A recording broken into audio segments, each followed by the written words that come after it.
around voltage, I'm gonna go cross my fuses. I shouldn't read anything. If I read voltage, that tells me my fuse would be open, and that would be bad. We did not mess with the disconnect, so I should have three-phase voltage everywhere.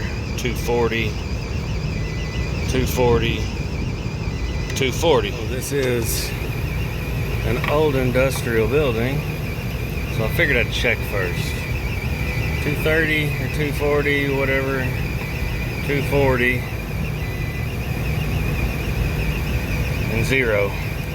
Some of y'all electrical geniuses will tell me what it is, because I think y'all have told me before.